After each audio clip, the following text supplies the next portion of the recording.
Bahwa di orang yang miskin itu juga mengandung kesalahan, iya. Apalagi kalau dia udah salah. Ada yang dapat video nggak? Gubernur Jabar yang baru tuh, sweeping, bagus, saya suka lihat dia sweeping. Tapi juga dia menemukan si pedagang ayam yang dagang di atas tempat yang tidak tepat. Dan dia ketahuan berdasarkan dari ngobrol itu bahwa dia punya tempat di dalam dan dia jual tempatnya. Nah, intinya sampai di situ, ya kan? Saya ingin mengutip pendapatnya Wahbah Zuhaili tadi itu, bahwa yang namanya adil itu neraca hak.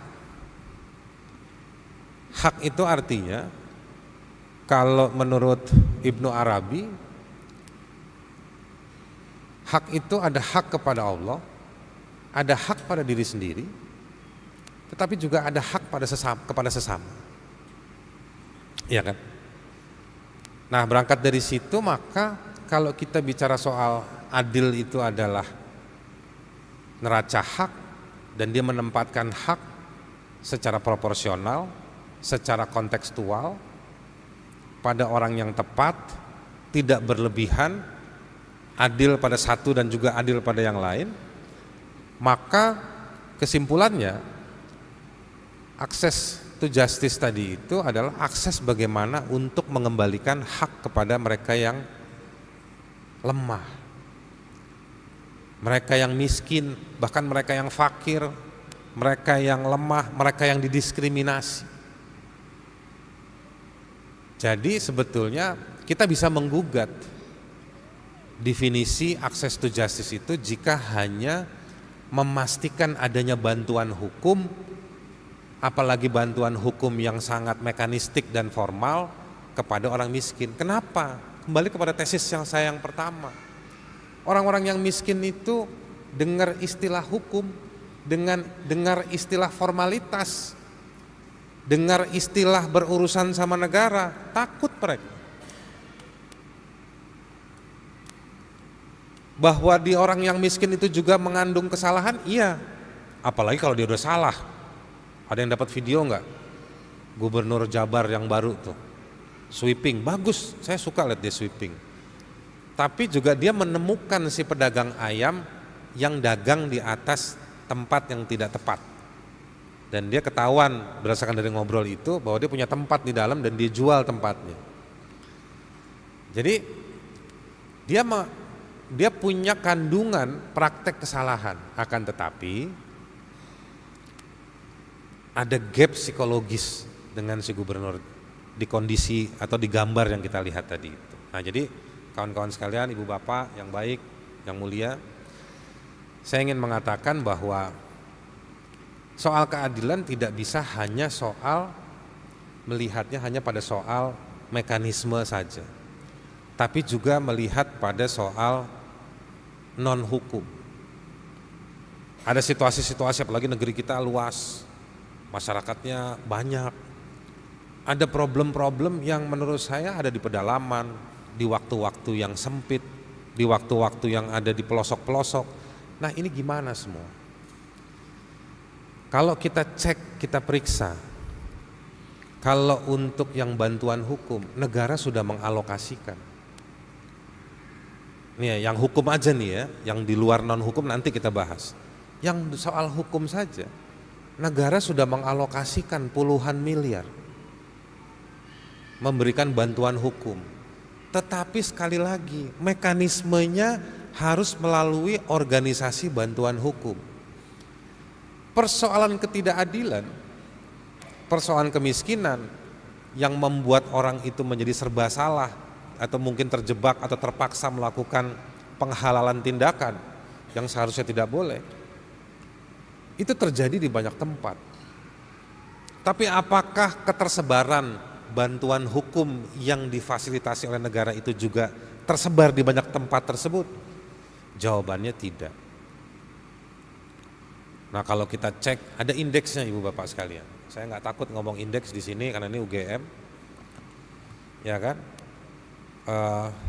Ada indeksnya bahwa ternyata sejumlah angka akses kepada keadilan itu juga nggak ada kaitannya dengan tidak ada kaitannya 100% dengan adanya bantuan hukum. Survei yang dilakukan oleh satu organisasi internasional pada tahun 2019, ada persentase yang cukup besar, tapi tidak 100% akses keadilan bagi orang miskin itu karena adanya organisasi bantuan hukum yang dibiayai oleh negara. Artinya negara tidak sukses memastikan ketersediaan bantuan bagi si miskin ketika mereka mengalami ketidakadilan. Itu satu. Yang kedua, untungnya ada organisasi-organisasi sosial yang mengerjakan bantuan-bantuan hukum tadi itu.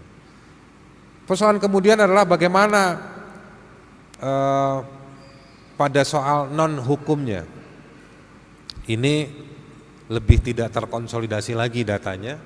Semua bisa saling mengklaim lewat kebijakan-kebijakan pemerintah. Sudah tidak terkonsolidasi, dia hanya bisa lewat kebijakan pemerintah, pemerintahnya ganti lagi. Meskipun pemerintah yang lama nitip orang, ya kan? Orangnya UGM juga dititipin kan di pemerintahan yang baru. Nah, jadi hari-hari ini kita melihat ada perubahan aturan main, perubahan pemain, ya kan? Lalu pemain yang baru juga bawa aturan yang baru. Nah, semua hal inilah akhirnya yang membuat semua jadi balapan. Apa akibatnya? Yang terlihat di antara orang-orang yang berkuasa, mereka rebutan konsep mereka. Bayangkan balik lagi kepada orang si fakir dan si miskin. Apa psikologi mereka? Psikologi mereka, ayah sudah kita tunggu dulu lah. Waktu mereka menunggu, situasi mereka tidak tertangani. Atau ketika situasi mereka tertangani, mereka terancam karena mereka mencoba memahami peraturan yang baru, ada perubahan lagi. Jadi kawan-kawan sekalian, problemnya orang-orang yang mengalami ketidakadilan, orang-orang yang minoritas itu bukan cuma pada identitas ya, tapi minoritas ekonomi, minoritas hukum. Mereka itu tidak paham cara mengakses, mereka tidak berani mengakses, mereka tidak kuat ketika sudah mengakses, berani maju, tapi begitu di tengah-tengah mereka bahasanya dipontang-panting. Atau mereka ketemu dengan musuh yang sebenarnya, yang musuh sebenarnya itu yang lebih kuat dari sisi uang, dari sisi akses kekuasaan. Maka pertanyaannya kemudian, bagaimana caranya kita menanggulangi hal tersebut? Bagaimana kita melampaui konsep access to justice yang seolah-olah difasilitasi oleh negara. Padahal problemnya tidak bisa semuanya atau bahkan hanya sedikit yang bisa ditanggulangi oleh negara. Organisasi bantuan hukum yang didanai oleh pemerintah juga punya problem. Ketertiban administrasi, birokrasinya lemah. Nah, itulah sebabnya ada yang memilih lewat media, lewat sosial media, pakai viral. Ya kan? Padahal setelah viral saya sering menemukan setelah viral mereka bingung, abis ini ngapain lagi ya Pak? Nah kan, karena dalam viral itu nggak ada mekanisme, itu lumayan seperti hutan juga. Artinya Anda harus menemukan tapakan jalan Anda sendiri, lalu Anda harus kuat dengan cuaca panas atau mungkin gangguan dari binatang-binatang di tengah hutan tadi itu. Sebagai penutup saya ingin mengatakan, teman-teman sekalian, di konsepsi politik modern, terutama di mungkin 6-7 abad terakhir ini, yang diyakini itu dan seolah-olah keniscayaan adalah mengandalkan negara. Di atasnya negara itu ada yang namanya konstitusi. Dan seolah-olah kita Dan kita sudah cukup baik sebagai warga, sudah meraung-raung, istilahnya kalau zaman sekarang sudah sangat ngegas meminta pertanggungjawaban negara. Akan tetapi dari waktu ke waktu, dari berbagai lokasi ke lokasi yang lain, dari berbagai kasus ke kasus, kita menemukan bahwa ketidakoptimalan negara menanggulangi, memenuhi haknya mereka yang lemah. Nah, untuk itu, dan ini kebiasaan yang baik yang ada di Indonesia, yang disebut sebagai people to people, warga ke warga. Apalagi di bulan yang baik ini, Ramadan, kita lihat bagaimana orang berlomba-lomba mencari orang susah untuk dibantu. Kadang-kadang saya suka lihat yang susah pada saat tertentu itu, pada saat seketika itu, kayaknya dia lebih senang daripada yang membantu, karena banyak dapat bantuan. Tapi itu juga menunjukkan bahwa ada semangat di kita untuk saling membantu. Mudah-mudahan di bulan yang baik ini bukan tempat kita untuk menunjukkan kebaikan, tapi tempat kita untuk berlatih pada 11 bulan yang ke depan. Akan tetapi jauh lebih mendalam dan lebih bermakna, saya ingin mengatakan kepada ibu bapak sekalian bahwa persoalan keadilan itu secara Islam itu dia bagian dari keimanan.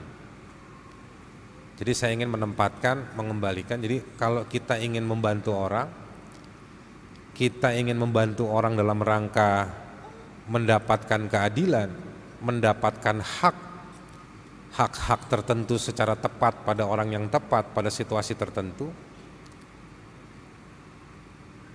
rupa-rupanya atau sepertinya kayaknya capek juga kita kalau nungguin dan ngandelin negara. Maka penting buat kita untuk membangun, membiasakan dan memelihara kapasitas untuk berlaku adil. Dan kebetulan berlaku adil itu bagian dari keimanan atau keyakinan kita. Dan keadilan itu sebetulnya gak semuanya atau gak harus kita ngandelin cari negara. Kita bisa membangun struktur kekuasaan di antara kita, di antara warga. Ya kan? Kan kalau kata Ibnu Arabi itu adil kepada Allah, lalu adil pada diri sendiri, lalu adil pada sesama. Ya kan?